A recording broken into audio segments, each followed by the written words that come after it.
เทคไผ่ลมก็เราทำหน้านิ่งแล้วก็หยิบสเปรย์มาฉีดเอาความจริงไหมคือก็เอาแมคบุ๊กนี่ก็แพงสุด จริงๆอยากเป็นเด็กเสิร์ฟ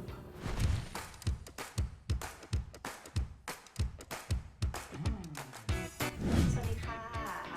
กฤษดาวันสมเด็จเพลงนะคะเด็กๆเรียกว่าครูตูนหรือว่ามิสแคลร์นะคะจากแคลร์สตูดิโอค่ะจุดเริ่มต้นในการทำสตูดิโอสอนร้องเพลงคืออะไรคะจุดเริ่มต้นในการทำสตูดิโอใช่ไหมคะก็อาจจะคิดว่าเป็นเรื่องของไทมิ่งมากกว่าเวลามันประจวบเหมาะพอดีกับอะไรหลายอย่างกับสิ่งแวดล้อมกับการทำงานแล้วก็ประสบการณ์ก็รู้สึกว่าน่าจะถึงเวลาแล้วล่ะที่เราจะเปิดอะไรมาเป็นของตัวเองเนาะเราจะได้ควบคุมอะไรหลายๆอย่างได้ง่ายขึ้นค่ะคำว่าเสียงเพราะในนิยามของครูคืออะไรคะคิดว่าเสียงเพราะคือเสียงที่มีบาลานซ์ที่ดีคือมีบาลานซ์ที่ดีระหว่างเทคนิคที่ดีกับอารมณ์กับความเป็นศิลปินด้วยหมายถึงความเป็นอาร์ติสตี้ด้วยแล้วก็การ enjoy ของคนร้องถ้าคนร้องแบบมีความสุขในการร้องด้วยพร้อมกับเทคนิคที่ดีด้วยคิดว่าอันนั้นน่าจะสามารถเรียกได้ว่าเป็นคนมีเสียงเพราะค่ะครูมีวิธีจัดการกับนักเรียนที่ขาดความมั่นใจในตัวเองอย่างไรโอเคนักเรียนที่ขาดความมั่นใจจริงๆแล้วคิดว่าถ้าให้เวลาเขามากพอนะเขาก็จะมีความมั่นใจมากขึ้นความมั่นใจมาพร้อมกับเวลาคือเมื่อซ้อมมากขึ้นเมื่อมีเทคนิคที่ดีมากขึ้นเมื่อใช้เวลากับตรงนี้มากขึ้นความมั่นใจมันจะตามมาเองค่ะดังนั้นครูไม่ค่อยพูดว่ามั่นใจสิต้องมั่นใจสิอะไรเงี้ยเพราะว่าเข้าใจว่ามันไม่ได้มาได้ในทันทีมันจะใช้เวลาค่ะดังนั้นความมั่นใจส่วนใหญ่ครูพูดว่าเป็นสิ่งหลังๆที่ครูจะคิดถึงเวลาสอนนะจะเป็นเรื่องหลังๆเลยเพราะมีความรู้สึกว่าสอนเทคนิคเขาไปก่อนให้เขาคุ้นเคยกับการร้องเพลงไปก่อนแล้วเดี๋ยวความมั่นใจจะมาเองค่ะเทรนด์การร้องเพลงเปลี่ยนไปเรื่อยๆครูมีวิธีอัปเดตเทคนิคการสอนให้ทันสมัยอย่างไรคะเทรนด์การร้องเพลงกับเทรนด์การสอนเนี่ยมันจะบางครั้งมันจะไม่ได้ไปด้วยกันเนาะเทรนด์การสอนในที่นี้หมายถึงว่าความรู้ใหม่ๆที่มาจาก vocal science สมัยใหม่เนี่ยกับเทรนด์การร้องเพลงบางทีมันไม่ได้เป็นเรื่องเดียวกันจริงๆที่สตูดิโอมีนักเรียนหลากหลายอายุมากเลยนะคะมีตั้งแต่อายุน้อยๆจนถึงแบบอายุเยอะๆซึ่งเพลงเขาจะมาจากคนละยุคกันหมดเลยเนาะด้วยความที่เราอาจจะมองอันเนี้ยเป็นเรื่องของเทคนิคเยอะอย่างเช่นเพลงสมัยใหม่อาจจะมีความใช้เสียงแอรี่เยอะๆหน่อยสมัยก่อนอาจจะเป็นเสียงเข้มๆหน่อยอะไรแบบเนี้ยคือดูในเรื่องของเทคนิคเป็นหลักอะก็จะไม่ค่อยมีปัญหากับเรื่องเทรนด์เท่าไหร่เพราะว่ายังไงมันก็ยังอยู่ในพื้นฐานเทคนิคการใช้เสียงเหมือนกันค่ะอะไรคือความท้าทายที่ยากที่สุดในการสอนร้องเพลงถ้าสอนร้องเพลงแบบเดี่ยวตัวต่อตัวอย่างนี้ความท้าทายคือเราจะทำยังไงให้เขายังมีความเป็นตัวของตัวเองอยู่หมายถึงว่ายังเป็นเสียงของเขาอยู่ยังเป็นตัวตนของเขาอยู่ยังเป็น personality ของเขาอยู่แต่ว่ามีเทคนิคเข้าไปเพิ่มครูไม่อยากจะเอาตัวตนออกไปแล้วก็ใส่อะไรก็ไม่รู้เข้ามาแล้วทุกคนน่ะในสตูที่ออกมาจากสตูดิโอกันจะร้องเพลงเหมือนกันหมดเลยครูว่ามันเป็นสิ่งที่ครูสอนร้องเพลงควรจะคิดถึงเยอะๆนะว่าการที่เราใส่เทคนิคเข้าไปเยอะๆมันจะไปเปลี่ยนเอกลักษณ์อัตลักษณ์ของคนเรียนหรือเปล่านะคะอันนี้คือรู้สึกว่าน่าจะยากที่สุดคือการที่เก็บอัตลักษณ์ของเขาไว้เก็บส่วนที่ดีเอาไว้ส่วนhabit ที่ไม่ค่อยดีที่อาจจะไม่ healthy ในการร้องเพลงก็ต้องเอาออกไปแล้วก็ใส่ unhealthy กับเข้าไปอะไรแบบนี้ให้มันจะต้องบาลานซ์ให้ดีค่ะไม่อย่างนั้นเนี่ยมันจะเทไปด้านใดด้านหนึ่งถ้ามีอัตลักษณ์มากไปเขาก็จะไม่สนเทคนิคเลยก็จะเป็นอาร์ติสไปเลยลอยๆไปซึ่งเราก็อันนั้นก็ไม่ค่อยดีเหมือนกันนะคะก็เราเป็นโรงเรียนสอนร้องเพลงจะให้เด็กแบบว่าไม่สนใจเทคนิคเลยแล้วไปเลยจะลูกไม่ได้ต้องประสานกันต้องบาลานซ์กันให้ดีค่ะอันนี้ยากที่สุดตั้งแต่สอนมาเพลงไหนที่คิดว่ายากที่สุดถ้าถามว่าแนวไหนดีกว่าที่รู้สึกว่าไม่ค่อยถนัดที่จะลงลึกไปในเทคนิคให้กับนักเรียนได้อาจจะเป็นลูกทุ่งเพราะมีความรู้สึกว่าเพลงลูกทุ่งเนี่ย เขาต้องเกิดมาคนร้องได้สำเนียงให้ถูกต้องเขาต้องเกิดมากับเพลงลูกทุ่งซึ่งอันนั้นเนี่ยจริงๆเราชื่นชมนะเพราะว่ามันเรายังหาส่วนตัวอาจจะเป็นที่ตัวครูเองครูที่เขาสอนเพลงลูกทุ่งเขาอาจจะเข้าใจในเทคนิคของเพลงลูกทุ่งเยอะกว่าแต่ว่าครูอาจจะไม่ได้สอนเพลงลูกทุ่งเยอะขนาดนั้นเลยยังจับทางไม่ถูกยังจับทางจับเทคนิคไม่ถูกอันนั้นอาจจะไม่ถนัดใช่ค่ะ ในอนาคตวางแผนจะขยายธุรกิจยังไงบ้างคะ ตอนนี้พอจะมีไอเดียอยู่บ้างค่ะแต่ว่ายังไม่ได้มีการวางแผนที่ชัดเจนเท่าไหร่ถ้าเกิดว่าแผนอันใกล้ๆนี้เนี่ยที่ก็เริ่มทำไปแล้วก็คือกรุ๊ปคลาสเนาะอยากจะพยายามทำกรุ๊ปคลาสให้มันเป็นคอร์สที่เด็กนักเรียนได้อะไรที่บาลานซ์หน่อยอยากจะทำให้มันแน่นๆแล้วก็บาลานซ์ระหว่างการ performance กับการร้องเพลงให้กับเด็กเรียนกลุ่มนะคะแล้วก็อยากจะให้เด็กได้เรียนรู้เรื่องการทำงานร่วมกันได้เรียนรู้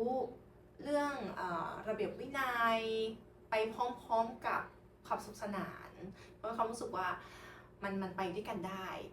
แต่ว่าก็ยังอยู่ในช่วงทดลองอยู่เนาะ ทดลองอยู่ว่าอันไหนเวิร์กอันไหนไม่เวิร์กอันไหนมากไปอันไหนน้อยไปอะไรอย่างเงี้ยค่ะก็อันเนี้ยคือเป็นแผนในระยะอันใกล้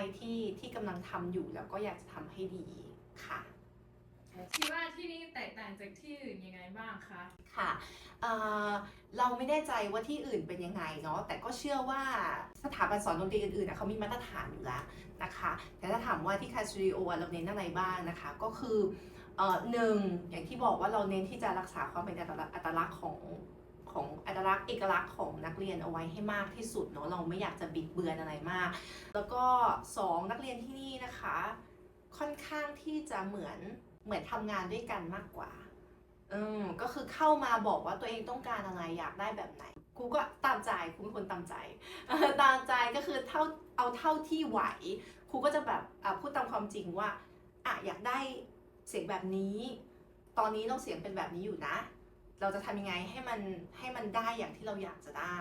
หรือมันเข้าใกล้ได้แค่ไหน หรือว่ามันต้องใช้เวลาเท่าไหร่ดังนั้นเราเหมือนโคแลบกันมากกว่าค่ะที่นี่จะแบบเหมือนเป็นทีมมากกว่าใช่คุยกันตลอดเวลาว่าอยากจะได้อะไรเด็กบางทีปีนี้ชอบเพลงแนวนี้ปีหน้าเปลี่ยนแนวครูก็โอเคก็ไปด้วยกันคิดว่าจะเป็นจุดเด่นของที่นี่คือการคอลแลบกันระหว่างคุณครูกับเด็กนักเรียนใช่ถึงแม้จะเป็นเด็กนักเรียนเล็กๆนะคะเราก็จะคุยถึงความเป็นไปได้ของแนวที่เด็กชอบบางครั้งเขาชอบเพลงที่มันยากมากๆหรือว่าอาจจะอ่านหนังสือยังไม่ออกมันจะทำให้แบบจะทำให้การเรียนมันยากนิดนึงดังนั้นเราก็ต้องหา compromise กันเราเป็น land of compromising เราก็จะ compromise กันนะคะว่าเจอกันตรงกลางได้ยังไงให้มีความสุขทั้งครูทั้งเด็กคิดว่าอันนี้คือจุดเด่นของที่นี่ค่ะ ตั้งแต่สอนมาเคยมีเหตุการณ์ไหนที่เกือบหลุดขำกลางคันหรือช็อตฟิลบ้าง ค่ะมีบ้างที่เกิดขึ้นคือเด็กผายลม อันนั้นอาจจะแบบแต่เราต้องทำหน้านิ่งแล้วก็เราทำหน้านิ่งแล้วก็หยิบสเปรย์มาฉีด ค่ะ ถ้าเปรียบตัวเองเป็นเครื่องดนตรีสักชิ้น คิดว่าตัวเองคืออะไร เพราะอะไร เครื่องดนตรีสักชิ้นคิดว่าตัวเองเป็นอะไรขอเป็นกลองแล้วกันเพราะว่าในความเป็นครูเรารู้สึกว่าเราจะต้องมีความสม่ำเสมอให้กับเด็กในเรื่องของจังหวะด้วยเนาะคือเวลาเขาร้องเพลงเราต้องเป็นคนให้จังหวะอันนี้ก็รู้สึกว่าถ้าเป็นเครื่องดนตรีคนเราคงเป็นกลองเพราะว่าเราต้องให้จังหวะกับเด็กถ้าสตูดิโอไฟไหม้นอกจากคนและสัตว์เลี้ยงมีของชิ้นไหนในสตูดิโอที่ครูจะรีบคว้าออกมาเป็นชิ้นแรก เอาความจริงไหม ความจริง คือเอา MacBook หนีแพงสุด เราจะหยิบ MacBook ของเราหนีไปก่อนค่ะเพราะว่า MacBook ราคาสูงที่สุดค่ะ ถ้าเกิดพรุ่งนี้ตื่นมาแล้วร้องเพลงเพี้ยน ค่ะ ขึ้นมาครูจะทำยังไง น้องไม่เพี้ยนได้ยังสอนได้ไหมอะถ้าเกิดว่ายังสกิลการสอนยังมีอยู่ก็คิดว่ายังสอนได้ก็ยังไปได้ใช่แต่ถ้าร้องเพลงเพี้ยนแบบสมมติว่าแบบว่าป่วยเป็นอะไรสักอย่างที่แบบอยู่ๆก็เพี้ยนขึ้นมาแล้วก็ร้องไม่ได้เลย ก็คงไปทำอย่างอื่น ถ้าเราหูเพี้ยนเราก็คงจับเสียงนักเรียนไม่ได้อีกต่อไปเราก็อาจจะสอนไม่ได้ แต่ในความรู้สึกคิดว่า ถ้าไม่ได้สอนก็คงไปทำอย่างอื่นก็ได้ ใช่ ถ้าเกิดไม่ทำสตูดิโอสอนร้องเพลงครูอยากจะทำอะไร อุ๊ยเอาแบบความฝันนะจริงๆความฝันมีความฝันอยากจะทำอะไรสักอย่างนะไม่ได้เกี่ยวกับความสำเร็จความไม่สำเร็จนะจริงๆอยากเป็นเด็กเสิร์ฟรู้สึกว่าเฮ้ยมันเขามีหลายสกิลอะชื่นชมเด็กเสิร์ฟตลอดเลยอะคือเขามีหลายสกิลที่เขาจะต้องใช้เขาจะต้องแบบว่ามีการโซเชียลไลซ์กับลูกค้าแล้วก็ต้องถือของเยอะๆแล้วเขาก็จะต้องแบบคิดเร็วๆบางคนสามารถที่จะจำออเดอร์ยาวๆได้เลยแบบเนี้ยรู้สึกว่ามันใช้สกิลหลากหลายในการจะเป็นแบบเด็กเสิร์ฟที่ดีได้ เคยไปสมัครจะเป็นเด็กเสิร์ฟด้วยนะ แต่ว่าไม่ได้เป็นก็เสียใจอยู่เหมือนกัน ฝากสตูดิโอเหรอ จริงๆแล้วนักเรียนที่มาเรียนที่นี่อ่ะส่วนใหญ่จะปากต่อปากกันมานะคะ ก็อันดับแรกคือขอขอบคุณก่อนนะคะ ต้องขอบคุณผู้ปกครองทุกๆคนนะคะเด็กๆทุกคนที่ช่วยกันโฆษณาให้นะคะ แล้วก็บอกต่อๆกันไปกับเพื่อนกับฟุ้งกับญาติพี่น้องนะคะ แล้วก็มาเรียนกันอะไรอย่างนี้ก็อันนี้คือเป็นสิ่งที่เราไม่ได้ตั้งใจไม่ต้องทำอะไรเลยถือว่าเขาช่วยกันโฆษณากันเองดีมากถือว่าอันนี้ต้องยกความดีความชอบให้ผู้ปกครองกับนักเรียนนะคะส่วนตัวเราถ้าอยากจะฝากสตูดิโอเหรอClass Studio เป็นสตูดิโอที่ตั้งขึ้นมาเพื่อตั้งใจว่าจะเน้นในเรื่องการร้องเพลงเป็นหลักเลยนะคะ แล้วก็ต้องการที่จะเน้นเทคนิคแล้วก็อุปกรณ์อะไรหลายอย่างให้คุ้มค่าที่สุด แล้วก็รู้สึกว่า1 ชั่วโมงที่เข้ามาเนี่ยจะได้อะไรหลายอย่างกลับไปเนาะที่อาจจะไม่ใช่แค่การร้องเพลงเดียวด้วยซ้ำนะคะอาจจะเป็นในเรื่องของระเบียบวินัยอาจจะเป็นในเรื่องของอารมณ์ที่ดีขึ้นบางคนก็เข้ามาแล้วก็กลับไปด้วยอารมณ์ที่ดีขึ้นกว่าเดิมอันนี้ครูก็รู้สึกว่ามันก็เป็นหนึ่งในแบบความสำเร็จที่ Class Studio ทำได้นะคะคือหลายๆคนไม่ได้พูดถึงแต่ในเรื่องของเทคนิคการร้องเพลงที่ดีที่ได้กลับไปหรือว่าเทคนิคการร้องเพลงอะไรที่ได้กลับไปหลายๆคนพูดถึงความรู้สึกเยอะว่ารู้สึกดีอะไรอย่างเงี้ยกลับไปซึ่งครูรู้สึกว่ามันก็เป็นอะไรที่มันเป็นผลพลอยได้ดีกว่ามันเป็นผลพลอยได้จากการสอนร้องเพลงของเรา ซึ่งก็รู้สึกว่าดีใจที่สามารถทำให้ทุกคนได้รู้สึกว่าเข้ามาเรียน1 ชั่วโมงมันคุ้มค่าดีนะคะก็ขอฝากแคสสตูดิโอนะคะถือว่าเป็นน้องใหม่ในเชียงใหม่นะคะเพิ่งเปิดมาได้ไม่นานนักนะคะก็จริงๆเราอยากจะทำการคอลแลบกับหลายๆธุรกิจด้วยนะคะก็ถือโอกาสในที่นี้ไปเลยเผื่อใครสนใจที่จะทำ collaboration ด้วยกันนะคะจริงๆรู้สึกว่าการเรียนร้องเพลงเนี่ยมันสามารถที่จะเอาเข้าไปเสริมได้กับหลายๆบิสเนสหรือเข้าไปทำโปรเจกต์อะไรสนุกๆด้วยกันได้นะคะการทำสตูดิโออยู่คนเดียวบางทีมันก็เหงานะคะ ก็ถ้าเกิดว่าได้มีเพื่อนที่ทำ collaboration ด้วยกันอะไรสุดๆด้วยกันอย่างนี้ก็น่าจะดีนะคะก็ทั้งขอพื้นที่ในการโฆษณาทั้งcollaboration ขอการโฆษณาหาครูด้วยนะคะถ้าเกิดมีใครสนใจที่จะมาสอนร้องเพลงที่นี่ก็ยินดีเหมือนกันค่ะ